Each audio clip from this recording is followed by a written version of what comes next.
Watch me turn this rusty pipe into a cool piece of art.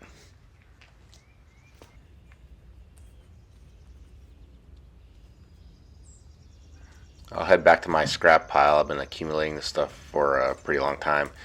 I'm moving this pipe out of the pile, and I thought I saw a snake in there. The weeds are moving, but it ended up being nothing. It's pretty heavy, so I had to roll it through the wet grass around to the front of the garage.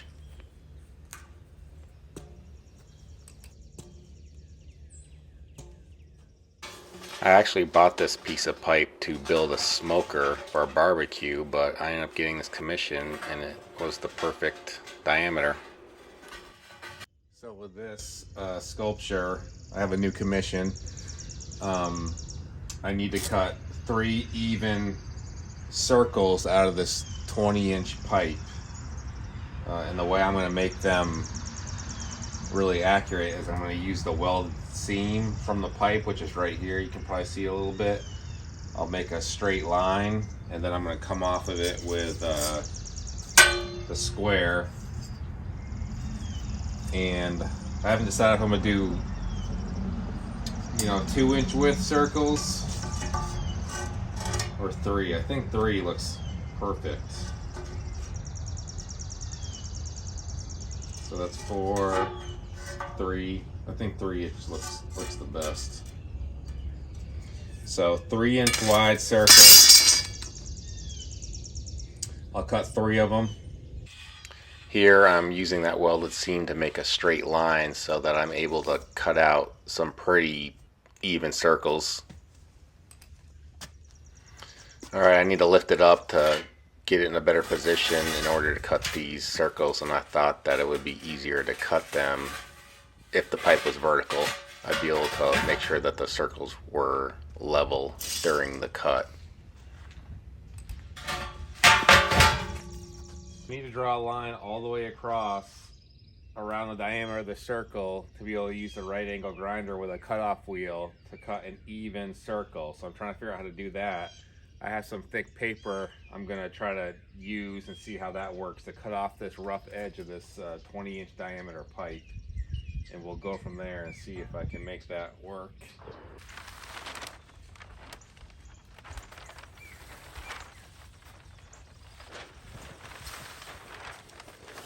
Well, it looks like I got it pretty even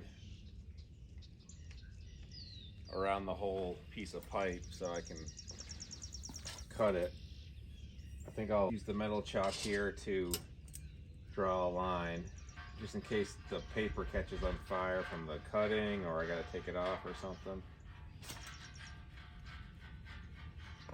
So what I'm gonna do is cut this on this line to make it even all the way around the diameter of the pipe. I'll cut 3 even circles to get my sculpture. Cut it just like that. It's pretty simple. Don't use any discs or anything. Each one of these circles took quite a while to cut. I would say it was roughly 20 to 30 minutes with this battery operated DeWalt. The metal was pretty thick to make sure the sculpture was able to be sturdy, but cutting the metal took way longer than I was thinking. So I cut 3 circles, 30 minutes a piece. That's roughly an hour and a half just cutting with the right angle grinder. I always enjoy this slow motion clips, and these sparks make it look pretty cool. If you think it's cool, let me know.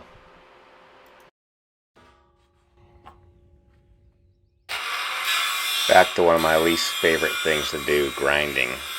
I hate grinding, and of this project there was a ton of it. Now I need to mark out the next circle of the 3 in order to cut it, being very careful that all the circles widths are exactly the same. It wouldn't look right if there was different width circles, at least for this sculpture.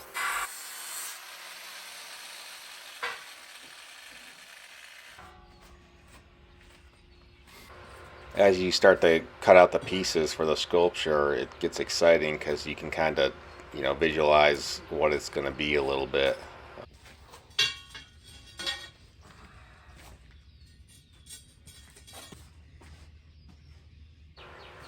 Here I start laying out the sculpture on the concrete floor in its basic design. I'll lay it out here and I'll start to measure it so that it's the right height according to the customer's wishes. I think he wanted 63 inches for height, and when I add in the bottom, I'll be right at that 63-inch height. This is something I double and triple checked, because this was a requirement by the customer that it be a certain height so it would fit underneath a window where it was going outside. This is the piece of pipe I'm using for part of the base structure. It's just a simple inch piece of pipe, carbon steel.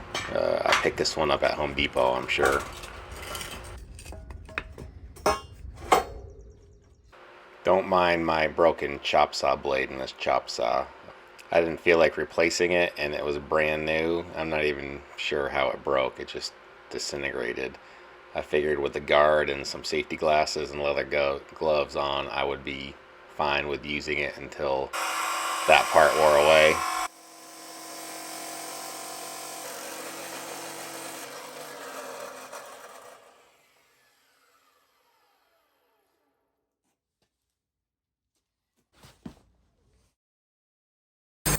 I'm cleaning up the base here on this bottom structure piece that will hold up the sculpture eventually. And I'm doing this for a couple of reasons. It makes it easier to weld, and you're able to get a much better weld when the pipe is cleaned of all its contaminants and rust.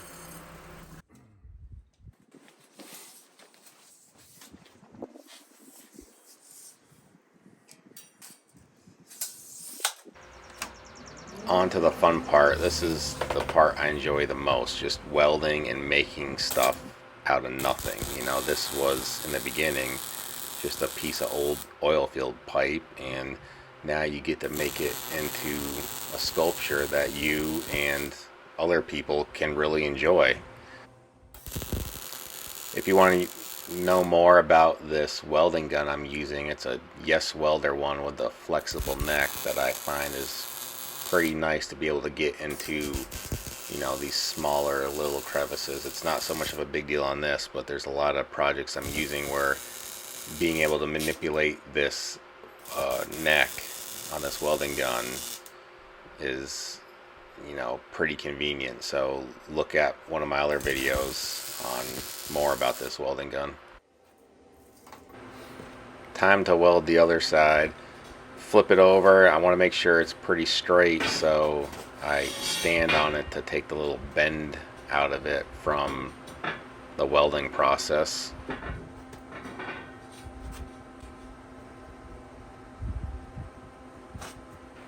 I decided to add some weight on to the side of the sculpture in order to hold it flat while I was welding it. I figured it'd be a lot easier than just trying to hold it down while I started to weld it up again.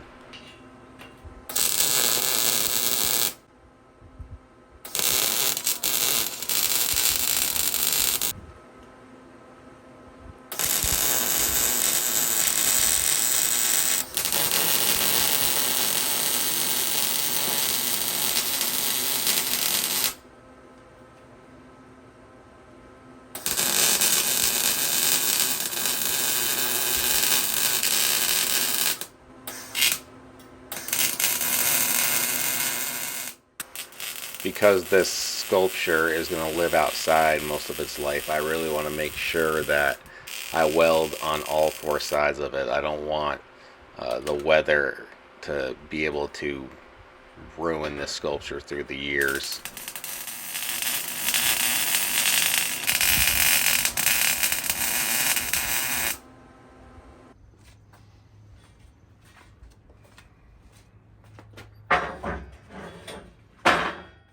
With the main part of the sculpture fully welded, I want to clean it up with the grinder just to make sure that there's no sharp pieces that somebody could get cut on.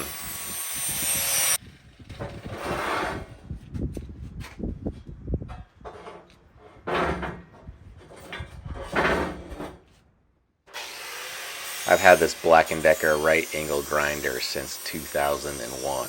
It will not die. Like I said earlier in the video, I use these benchmark abrasive grinding wheels to clean up the sculpture.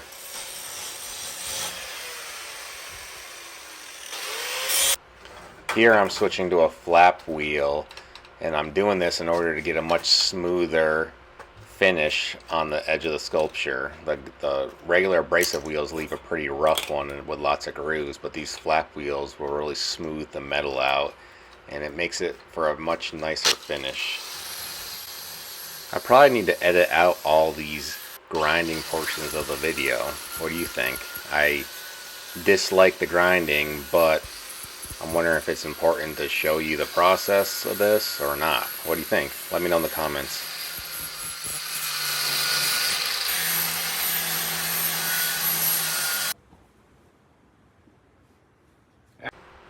I'm going to use this 1/4 inch steel sheet to fabricate the base. I'm using the 3/8 piece on top to make a straight line for cutting purposes, but the larger bottom piece is what the base will be made of. I'm going to cut 2 sections and fabricate an X.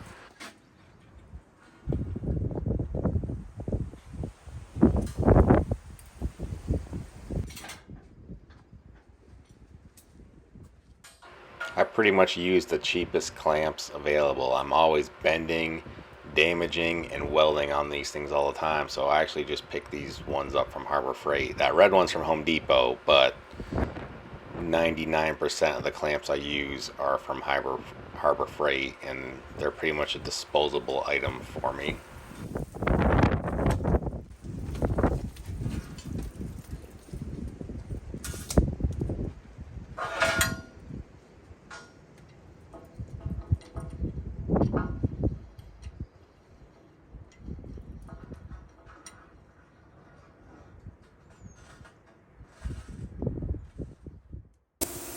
I thought I would try to cut this out with the plasma cutter.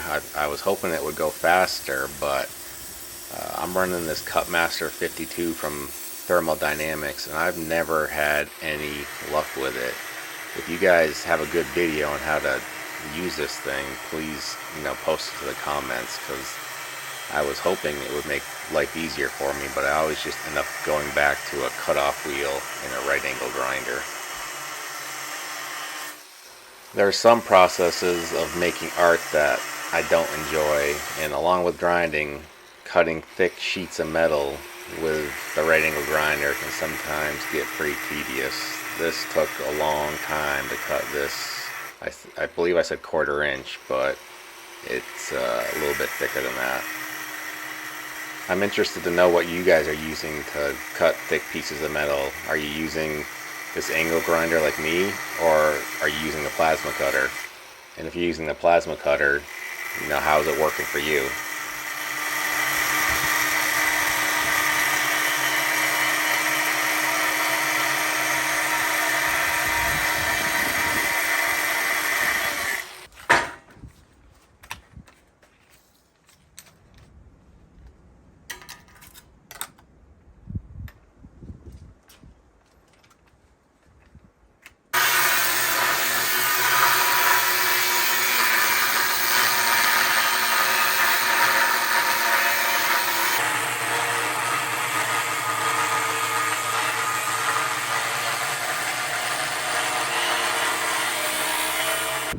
Another disc bites the dust, man. These things don't really like this thick metal. If you're using this type of tool to cut this metal, what discs are you guys using? I'm interested to know. These benchmark abrasive ones work pretty good, but if there's something better out there, I'd like to hear it.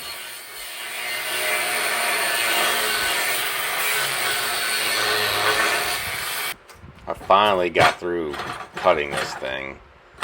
I was pretty sick of it by then. I figure I'll be able to use this one piece of steel to make the X, which will be the shape of the base. I'm measuring it. I'll cut it in the middle here, and I'll make one long X and then one short side of the X with 2 separate pieces. You'll see here in a second. using my speed square to make sure that I'm pretty accurate with my cut. I want this to be straight and not look sloppy, even though my plan for the base was to have it buried underneath the ground so that you wouldn't even see the base. It'll look like 3 rings floating above the ground when it's done.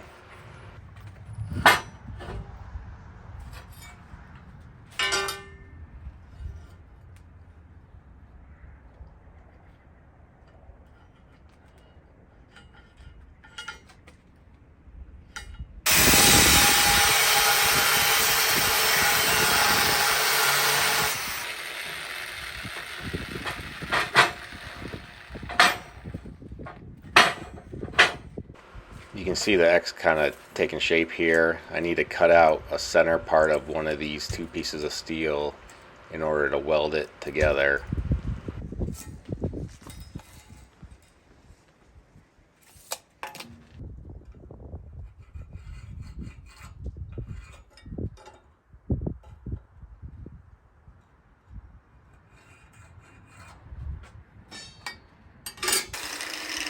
Back to literally the most used tool in my shop. I have 3 or 4 of these set up all the time. I use them for everything, and if you are ever wanting to get into metal fabrication or metal art, this would probably be your most used tool also. I've seen too many stories on Facebook and Instagram of these wheels shattering during cutting, so I really make sure that I'm using the face mask at all times. I don't want my lips split open by this disc that's going 33,000 RPMs or whatever it's doing.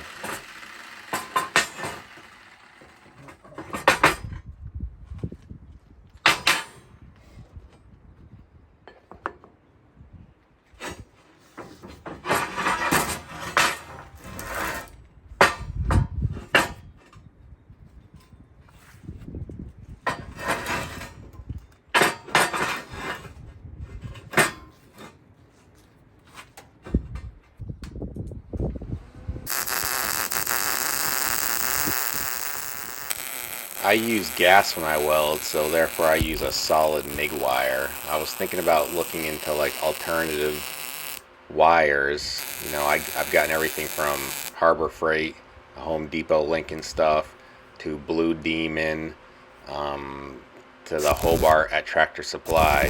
What wires have you guys had good luck with, and what do you recommend?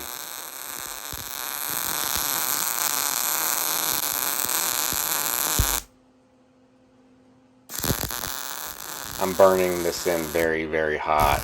I want it to be a really, really good weld, and taking my time with it in order to achieve that. This base will live underground for the majority of its life and exposed to, you know, a wet environment, so I don't want the weld to fail because of that. I downsized tanks because I didn't want to move that big one around, but this one runs out really, really fast, and I'm thinking about going back to the bigger one. So here I'm going to mark the center of this base where I'll weld that pipe that I cut earlier, in which the sculpture will mount on, and I want this to be dead center.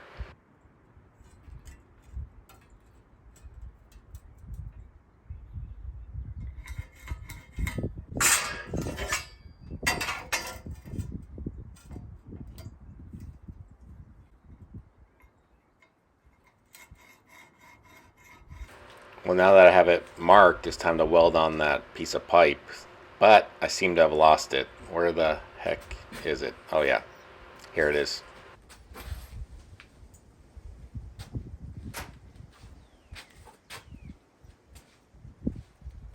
Like most of the time with this sculpture, I'm really taking my time to make sure this is dead center. I don't want it to be off center and look not symmetrical. So I'll tack it on one side, and with the heat from welding, sometimes it will move the metal a little bit. So then I will check to make sure that it's straight with the speed square here. I'll tack it on the other side before I really fully weld it in.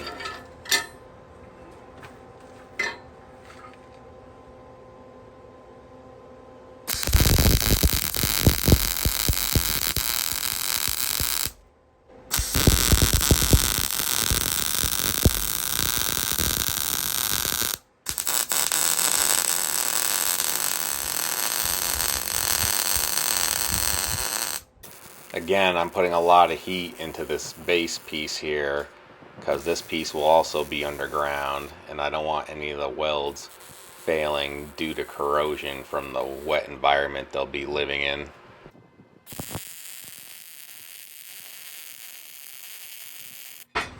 So with that base welded in, now it's time to weld the sculpture on to the top of that. It's kind of like a tricky process because you want it to be centered over the sculpture.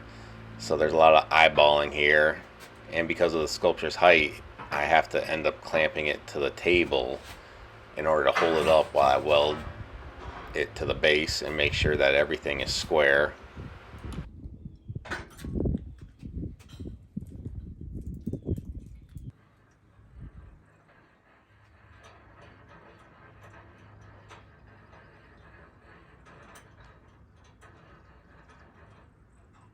I'm just trying to get a good clamp so that the sculpture does not move while I'm welding. If I had a larger shop, I probably wouldn't need to be doing this on the ground, but as of right now, I have pretty limited space, so the only place that I can weld, especially with a statue that's of this height, is by putting it on the ground.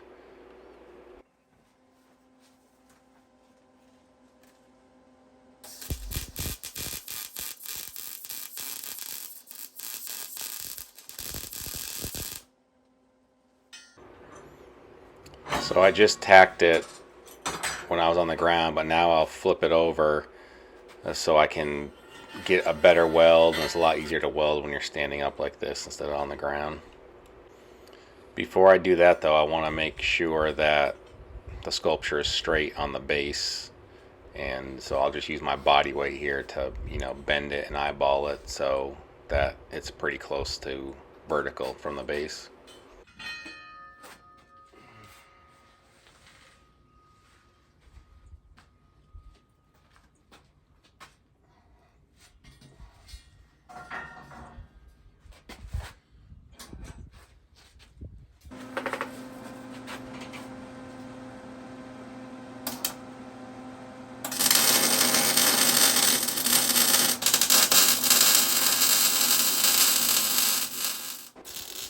When I weld, I usually do a zigzag C-type pattern to get good penetration, and you can get a pretty hot puddle. It's super easy to weld in this position.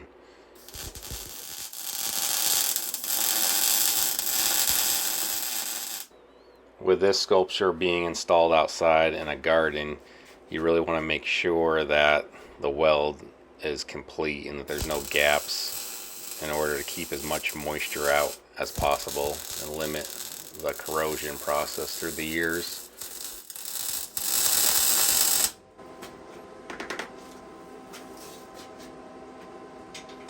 So now that it's all done being welded, let's get it out in the sunlight and see what it really looks like.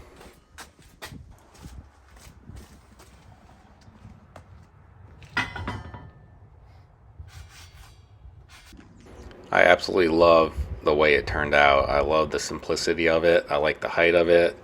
The proportions came out great. Let me know what you think in the comments.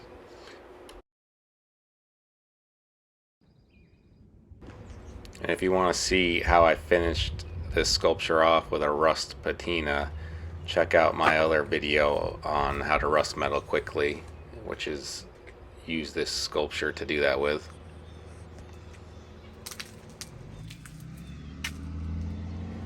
Also, if you like this video, please like and subscribe. It really helps me out and helps the channel out so I can produce more content for you. Thank you. Have a great day.